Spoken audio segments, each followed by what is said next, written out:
नमस्कार, आप देख रहे हैं आज तक। मैं हूं आपके साथ चित्रा त्रिपाठी। पूर्वांचल में सियासी लड़ाई अब काफी ज्यादा तेज हो गई है। पूर्वांचल की सभी सीटों पर पार्टियों के अपने अपने दावे हैं, लेकिन कौन किस पर पड़ेगा भारी, इसके लिए हमें थोड़ा करना होगा इंतजार। लेकिन पूर्वांचल जीतने के लिए हर एक दल ने अपनी पूरी ताकत झोंक के रखी हुई है और इसमें सबसे आगे चल रही है बीजेपी और समाजवादी पार्टी। आपको बता दें, उत्तर प्रदेश के दौरे पर आए गृह मंत्री अमित शाह आज आजमगढ़ पहुंचे और वहां पर अखिलेश यादव को जमकर ललकारा। तो वहीं अखिलेश यादव योगी के गढ़ गोरखपुर में थे और उनकी ओर से कहा गया यूपी बीजेपी के दो बड़े नेता आज पहुंचे हैं आजमगढ़ ताकि उनके विकास कार्यों का जायजा ले सकें। इस तरह से एक दूसरे पर आरोप प्रत्यारोप का दौर जारी है। कुल मिलाकर प्रधानमंत्री नरेंद्र मोदी हो, गृह मंत्री अमित शाह हो या दूसरी तरफ बीजेपी के तमाम दूसरे बड़े नेता या खुद मुख्यमंत्री योगी आदित्यनाथ, सभी का जोर यानी कि बीजेपी के इन दिग्गजों का जोर सबसे ज्यादा पूर्वांचल में 2017 के प्रदर्शन को दोहराने की है। लेकिन क्या ऐसा हो पाएगा, ये अपने आप में बड़ा सवाल है। भाजपा के अलावे किसी का खाता न खुले ऐसी व्यवस्था कर दीजिए। मुझे बताइए, करेंगे क्या? सुनाई नहीं पड़ता है, जोर से बोलिए, करेंगे क्या? जो आजमगढ़ अखिलेश यादव का संसदीय क्षेत्र है, वहां इस बार कमल खिलाने के लिए क्या है अमित शाह की रणनीति? आजमगढ़ की एक एक सीट इस बार नरेंद्र मोदी जी की झोली में चाहिए, योगी आदित्यनाथ को मुख्यमंत्री बनाने के लिए देनी चाहिए। जिस आजमगढ़ में सीट जीतना बीजेपी के लिए मिशन इम्पॉसिबल हो, वहां किस रणनीति के तहत उतर रही है बीजेपी?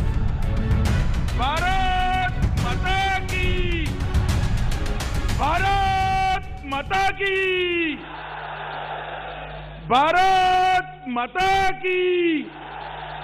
यहां से लखनऊ तक आवाज जानी चाहिए।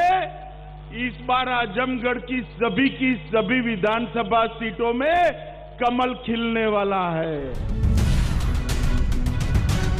2022 के चुनाव में पूर्वांचल को उत्तर प्रदेश की सत्ता तक पहुंचने का रास्ता माना जा रहा है। सभी पार्टियों के लिए पूर्वांचल कितना अहम है, उसे इसी बात से समझ सकते हैं कि बीजेपी जिन दो अहम मुद्दों के साथ उत्तर प्रदेश चुनाव में उतरने वाली है, वो दोनों ही राम मंदिर और पूर्वांचल एक्सप्रेस इसी धरती पर है। प्रधानमंत्री नरेंद्र मोदी का संसदीय क्षेत्र वाराणसी हो या फिर मुख्यमंत्री योगी आदित्यनाथ का गोरखपुर से रिश्ता, ये दोनों प्रमुख शहर पूर्वांचल का ही हिस्सा है। यही नहीं, समाजवादी पार्टी के अध्यक्ष अखिलेश यादव का संसदीय क्षेत्र आजमगढ़ भी पूर्वांचल में ही आता है। यानी उत्तर प्रदेश की दो सबसे बड़ी पार्टियों का पूर्वांचल से गहरा नाता है और जो भी यहाँ मजबूत होगा वही सत्ता के दरवाजे पर पूरी ताकत के साथ पहुंचेगा। माननीय अमित शाह जी ने कहा था कि पूर्वांचल एक्सप्रेसवे को ऐसे बनाएं कि जिससे वह आजमगढ़ के और पूर्वी उत्तर प्रदेश के विकास की बैकबोन बन जाए। आज पूर्वांचल एक्सप्रेसवे आपके विकास की धुरी बन रही है। आज आजमगढ़ में एयरपोर्ट बन रहा है, अंतिम चरणों में चल रहा है, लगभग 95% कार्य पूरा हो गया है। पूर्वांचल की इसी अहमियत को देखते हुए अमित शाह और योगी आदित्यनाथ ने आजमगढ़ में स्टेट यूनिवर्सिटी की आधारशिला रखी और सिर्फ समाजवादी पार्टी पर हमला किया। आजमगढ़ ने भले ही दो पूर्व मुख्यमंत्री दिए हो, लोकसभा में सांसद चुन करके भेजे हो, लेकिन उनके कारण आजमगढ़ की पहचान धूमिल ही हुई है। पहचान का संकट आजमगढ़ के सामने उन्होंने हमेशा खड़ा किया था। ये वही आजमगढ़ है 2017-2014 के पहले यहां का नौजवान जब देश के अंदर कहीं जाता था तो होटल में कमरा नहीं मिलता था, धर्मशाला में कमरा नहीं मिलता था। पहचान का एक संकट खड़ा होकर के आपके सामने पहचान का एक संकट खड़ा होता था। अखिलेश यादव से पहले मुलायम सिंह यादव भी आजमगढ़ से सांसद रह चुके हैं। पार्टी यहाँ हमेशा से मजबूत रही है। शायद इसीलिए योगी ने जानबूझकर आजमगढ़ के लोगों को ये सब याद दिलाया और पूछा कि क्या महामारी में उनका सांसद उनकी खोज खबर लेने आया था। मैं आजमगढ़ वासियों से पूछता हूं कि आपके सांसद कोरोना में आपका हालचाल लेने आए थे? वे फिर भी नहीं आएंगे। चुनाव की सुगबगाहट होती है तो ये लोग भी कभी कभी आपके बीच में आएंगे, फिर गुमराह करके चले जाएंगे। इसके बाद योगी आदित्यनाथ ने अपने भाषण की सबसे बड़ी बात कही, जिसमें उन्होंने भविष्य में आजमगढ़ के आर्यमगढ़ बनने की तरफ इशारा किया। यह विश्वविद्यालय आजमगढ़ को सचमुच आर्यमगढ़ बना ही देगा, इसमें अब कोई संदेह होना ही नहीं चाहिए। भाइयों बहनों, हम सबको इस बारे में जानना होगा, ये पहचान का संकट कौन लोग थे जो आपके सामने खड़ा किए थे। ये लोग वही थे जो जाति के नाम पर बांटने वाले थे, लेकिन अपने परिवार के लिए भरने वाले थे। मुख्यमंत्री जी को नाम ही बदलना आता है, रंग बदलना आता है। जो लोग नाम और रंग बदल रहे हैं, जनता इतना वोट डालेगी, सरकार बदल देगी। योगी आदित्यनाथ की बात समाजवादी पार्टी पर हमला करने का सिलसिला अमित शाह ने बखूबी आगे बढ़ाया और कहा कि समाजवादी पार्टी के शासन में आजमगढ़ कैसे कट्टरवादी सोच और आतंकवाद का अड्डा बन गया था, लेकिन योगी राज में वो सरस्वती धाम बनने जा रहा है। यहाँ पर पहले जातिवाद, परिवारवाद और तुष्टीकरण का राज चलता था, सबको न्याय नहीं मिलता था। आज योगी जी ने यहाँ पर जातिवाद, परिवारवाद और तुष्टीकरण पर पूर्ण विराम करने का काम किया। पूर्वांचल में इस बार बीजेपी और समाजवादी पार्टी में कांटे की टक्कर है। हालांकि कांग्रेस और बहुजन समाजवादी पार्टी भी अपनी तरफ से पूरा जोर लगा रही है, लेकिन बीजेपी अखिलेश को ही अपनी जीत में सबसे बड़ी रुकावट मानकर चल रही है। इसीलिए योगी आदित्यनाथ की तरह अमित शाह के भाषण में भी बार बार अखिलेश का ही जिक्र आता रहा। माफिया जिस प्रकार का शासन चला, उत्तर प्रदेश के बाहर अपने घर ढूंढने लगे हैं, वो भी उत्तर प्रदेश से पलायन कर गए। पूर्वांचल इलाके में कुल 164 विधानसभा सीटें हैं। 2017 में बीजेपी को यहां से 115 सीटों पर जीत मिली थी, जबकि समाजवादी पार्टी सिर्फ 17 सीटों पर सिमट गई थी। वहीं बीएसपी को 14 और कांग्रेस को 2 सीटें मिली थी। इससे पहले 2012 में समाजवादी पार्टी ने 102 सीटें जीती थी। तब पूर्वांचल के बूते ही समाजवादी पार्टी सत्ता में आई थी। बीजेपी नेतृत्व जानता है कि पूर्वांचल में अगर समाजवादी पार्टी का किला ढहा, तभी इस बार भी बात बनेगी। इसीलिए अमित शाह लगातार पूर्वांचल के दौरे पर हैं। इसी सिलसिले में उन्होंने शुक्रवार को काशी में पूरे प्रदेश से आए कार्यकर्ताओं को जीत के गुरुमंत्र दिए, तो आजमगढ़ में अखिलेश के किले में हुंकार भरी। यूपी की सियासत के पूर्वांचल हाईवे पर बीजेपी सरपट दौड़ रही है। आजमगढ़ में विरोधियों को ललकारने से पहले अमित शाह ने वाराणसी में बड़ी बैठक की और कार्यकर्ताओं को यूपी जीतने के गुर दिए। विधायकों, पदाधिकारियों, बूथ प्रमुखों और कार्यकर्ताओं के साथ अमित शाह ने विस्तार से चर्चा की। 2014, 2017, 2019 में जीत का मंत्र देने वाले अमित शाह ने 2022 में 300 प्लस की रणनीति तय की। विधानसभा प्रभारियों को जिम्मेदारियों की बारीकी जानकारी दी। प्रदेश में सोच ईमानदार, काम दमदार के बल पर प्रदेश चहुमुखी विकास की ओर अग्रसर है। यूपी में भाजपा की 2022 की जीत,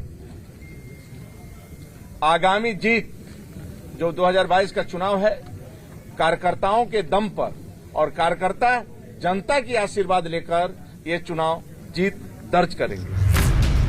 कार्यक्रम के मंच पर योगी के साथ अमित शाह ने कार्यकर्ताओं के सामने राम मंदिर का मॉडल लहराकर संदेश पहले ही साफ कर दिया था कि चुनाव में यही मॉडल चलना है और चलाना है। जय श्री राम का उद्घोष करते काशी तक पहुंचे कार्यकर्ता पहले ही उत्साह से लबरेज थे।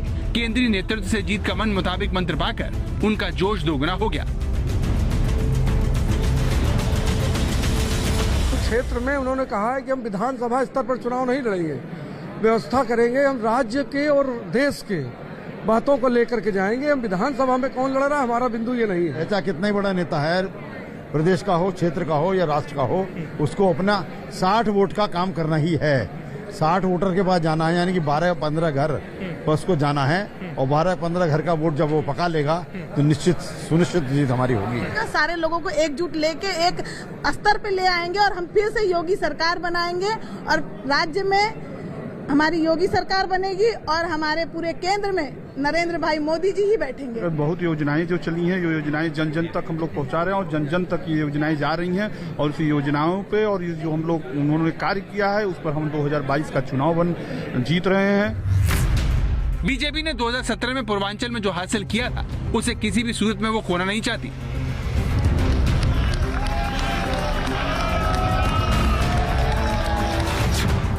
इसीलिए वो न सिर्फ अपने किले को बचाने में जुट गई है, बल्कि अखिलेश के किले में सीन लगाने के लिए पूरी ताकत लगा रही है। आजमगढ़ से अभिषेक मिश्रा के साथ आज तक ब्यूरो।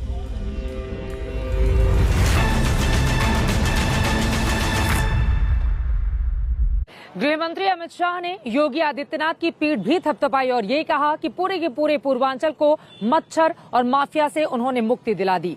पूर्वांचल को लेकर बीजेपी खासतौर पर आगे इसलिए बढ़ रही है क्योंकि सियासी तौर पर अगर देखा जाए तो हर एक दल की ओर से भले ही पूर्वांचल की बात कही जाती हो, लेकिन वास्तविकता ये रही कि विकास के पथ पर ये काफी ज्यादा पीछे रहा। साल 2014 में बीजेपी ने इसी मुद्दे को समझा और यहां के लोगों के दिलों में जगह बनाने के लिए विकास का एक खाका तैयार किया और उसी को आगे बढ़ाते हुए पूर्वांचल एक्सप्रेसवे को अब बीजेपी 2022 के चुनाव के ठीक पहले सौगात के तौर पर यहां की जनता को सौंपना चाहती है और जमकर बढ़ चढ़कर इसका प्रचार भी वो कर रही है।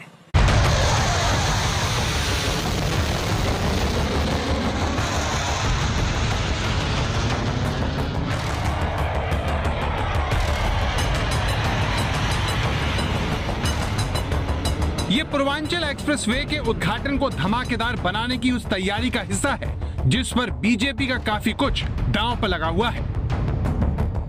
पूर्वी उत्तर प्रदेश जो आजादी के बाद से उपेक्षित था, आज प्रधानमंत्री मोदी जी के मार्गदर्शन, उनके नेतृत्व में विकास, रोजगार की ढेर सारी संभावनाओं को आगे बढ़ाने की दिशा से आगे बढ़ रहा है। ये वही पूर्वांचल एक्सप्रेसवे है जिस पर बनी एयर स्ट्रिप पर ट्रायल के लिए एयरफोर्स के लड़ाकू विमानों ने टच एंड गो का सफल ट्रायल किया।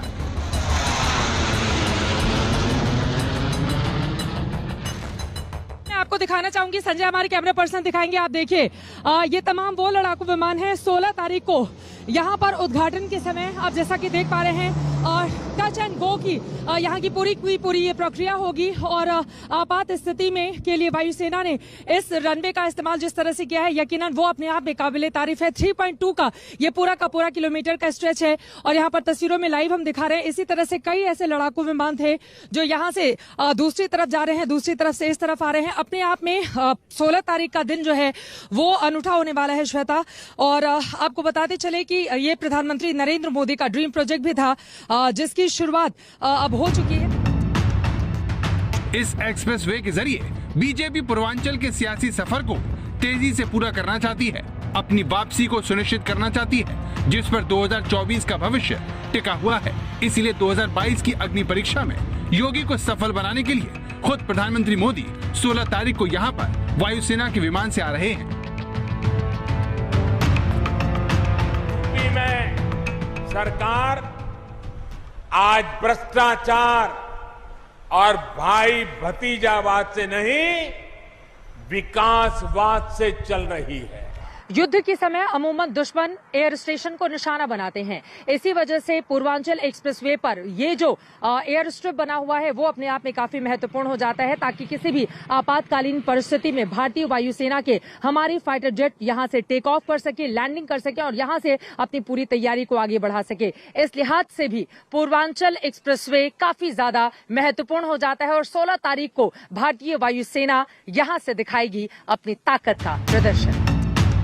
42,000 करोड़ में तैयार हुए पूर्वांचल एक्सप्रेसवे की लंबाई 340 किलोमीटर है। लखनऊ के चांदसराय से शुरू होकर यह एक्सप्रेसवे गाजीपुर के हैदरिया में खत्म होगा। इस तरह ये यूपी के 9 जिलों से सीधा जुड़ा होगा जिसमें लखनऊ, बाराबंकी, अमेठी, सुल्तानपुर, अयोध्या, अंबेडकर नगर, आजमगढ़, मऊ और गाजीपुर शामिल हैं। इसके अलावा लिंक एक्सप्रेसवे के जरिए कुछ और जिलों से इस एक्सप्रेसवे को जोड़ा जाएगा जिसमें आजमगढ़ से गोरखपुर तक 110 किलोमीटर का लिंक एक्सप्रेसवे होगा। वहीं गाजीपुर से बलिया का 30 किलोमीटर लंबा लिंक एक्सप्रेसवे होगा। केंद्र में मोदी और यूपी में योगी की सरकार है, लिहाजा डबल इंजन की सरकार के इस दौर में बीजेपी का दावा है कि बहुत कम वक्त में ही इस पूर्वांचल एक्सप्रेसवे को बनाकर तैयार कर लिया गया है। इसके जरिए पूर्वांचल में एक बड़ा संदेश तो देने की कोशिश बीजेपी कर ही रही है। वहीं दूसरी तरफ आपको ये भी बताते चले कि इसकी शुरुआत लखनऊ के चांदसराय से हो रही है और इसका समापन बनारस से सटे हुए गाजीपुर के हैदरिया गांव में होगी। यकीनन इसके जरिए इन तमाम इलाकों को साधने की कोशिश भारतीय जनता पार्टी। पूर्वांचल एक्सप्रेसवे को योगी आदित्यनाथ की महत्वाकांक्षी योजना माना जाता है। बीजेपी के लिए पूर्वांचल का विशेष महत्व है। प्रधानमंत्री हो या फिर मुख्यमंत्री योगी आदित्यनाथ, दोनों के सियासी केंद्र पूर्वांचल में ही हैं। इसीलिए इसे विकास के मॉडल के रूप में विकसित करके बीजेपी यहाँ अपनी जड़ें और गहरी करने में लगी है। पूर्वांचल एक्सप्रेसवे के उद्घाटन में कहीं कोई कमी न रह जाए, इसका निरीक्षण करने के लिए खुद योगी आदित्यनाथ यहाँ पहुँचे। 19 महीनों के कोरोना की महामारी के बावजूद पूरा करने में मदद मिली है। एक्सप्रेसवे पूर्वी उत्तर प्रदेश की अर्थव्यवस्था की रीढ़ के रूप में जानी जाएगी। ये एक्सप्रेसवे पूर्वांचल के विकास में कितना रोल निभाएगा, ये तो वक्त बताएगा। लेकिन 2022 में बीजेपी की वापसी में ये कितना मददगार बनेगा, इसके लिए ज्यादा लंबा इंतजार नहीं करना पड़ेगा। चित्रा त्रिपाठी, सुल्तानपुर, आज तक। उत्तर प्रदेश में एक्सप्रेसवे को विकास के मॉडल के तौर पर पेश करने की परंपरा मायावती के काल में शुरू हुई। इसको आगे बढ़ाने का काम अखिलेश यादव की ओर से भी किया गया और बीजेपी अब पूर्वांचल एक्सप्रेसवे को एक मॉडल के तौर पर यहां की जनता के सामने रख रही है। लेकिन जिस तरह से 2007 के बाद 2012 और 17 में मायावती की हार हुई और 2012 के बाद 2017 में अखिलेश यादव की हार हुई, उसके बाद ये बात भी सच है कि सिर्फ एक्सप्रेसवे के सहारे यूपी की जनता के दिल को नहीं जीता जा सकता और ये मिथक अब सभी पार्टियों के सामने है। सड़कें चौड़ी और चिकनी हो तो उसके इर्द गिर्द के गांव, कस्बों और शहरों के लोगों की तकदीर बदल जाती है। उत्तर प्रदेश में एक्सप्रेसवे बनाने का सपना सबसे पहले बहुजन समाजवादी पार्टी के प्रमुख साल 2002 में बनी बसपा सरकार ने ग्रेटर नोएडा से आगरा तक 165 किलोमीटर लंबे ताज एक्सप्रेसवे बनाने का फैसला किया और फरवरी 2003 में इसका शिलान्यास भी किया। हालांकि सरकार बदलने से प्रोजेक्ट अटक गया। ऐसा नहीं है कि 2017 से पहले यूपी के लिए योजनाएं नहीं आती थी, पैसा नहीं भेजा जाता था। तब भी 2014 में हमें सेवा करने का मौका मिला, तब भी दिल्ली से इतने ही तेज प्रयास होते थे, लेकिन तब लखनऊ में उनमें रोड़ा लग जाता था। लेकिन 4 साल बाद मायावती की दमदार वापसी से ताज एक्सप्रेसवे की योजना को पंख लग गए और ताज एक्सप्रेसवे का नाम यमुना एक्सप्रेसवे कर दिया गया।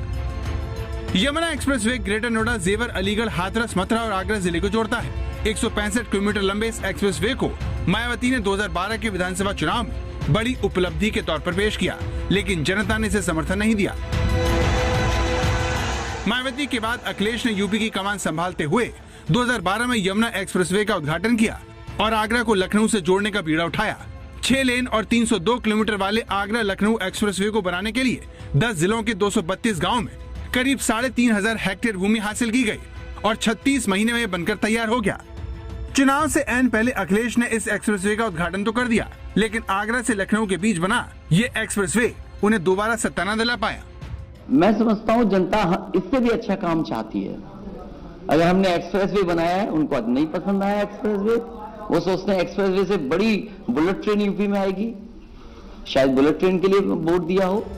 मायावती और अखिलेश की सरकार ने भले ही एक्सप्रेसवे के जरिए दिल्ली और लखनऊ के बीच की दूरी भले ही घटा दी, लेकिन दोनों ही इससे सियासी फायदा उठाने में नाकाम रहे। लेकिन योगी आदित्यनाथ अखिलेश और मायावती का हश्र देखकर नहीं घबराए और उन्होंने एक्सप्रेसवे के विकास की लकीर को 3 एक्सप्रेसवे से लंबा कर दिया। योगी सरकार पूर्वांचल, बुंदेलखंड और गंगा एक्सप्रेसवे के जरिए 2022 की चुनावी जंग फतह करने के सपने संजो रही है। इन तीनों एक्सप्रेसवे में पूर्वांचल एक्सप्रेसवे का उद्घाटन सबसे पहले हो रहा है। जिसकी सौगात देने के लिए प्रधानमंत्री खास तौर से 16 तारीख को उत्तर प्रदेश आ रहे हैं।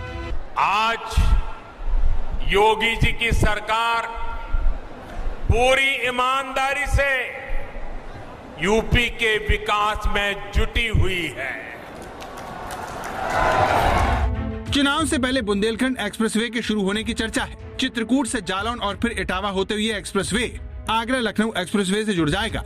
योगी सरकार की योजना मेरठ के प्रयागराज के बीच गंगा एक्सप्रेसवे को बनाने की है, जिसका शिलान्यास पीएम मोदी दिसंबर में कर सकते हैं। बुंदेलखंड एक्सप्रेसवे अगले महीने बनकर के पूरा हो जाएगा। गोरखपुर एक्सप्रेसवे पर युद्ध स्तर पर कार्य चल रहा है। ये सारी कोशिश इसलिए हो रही है ताकि जनता विकास के नाम पर बीजेपी को वोट दे, उत्तर प्रदेश में उसे जिताए, ताकि बीजेपी की 2024 वाली परीक्षा आसान हो सके। लेकिन सवाल ये है कि क्या योगी आदित्यनाथ ये मिथक तोड़ पाएंगे? आज तक ब्यूरो।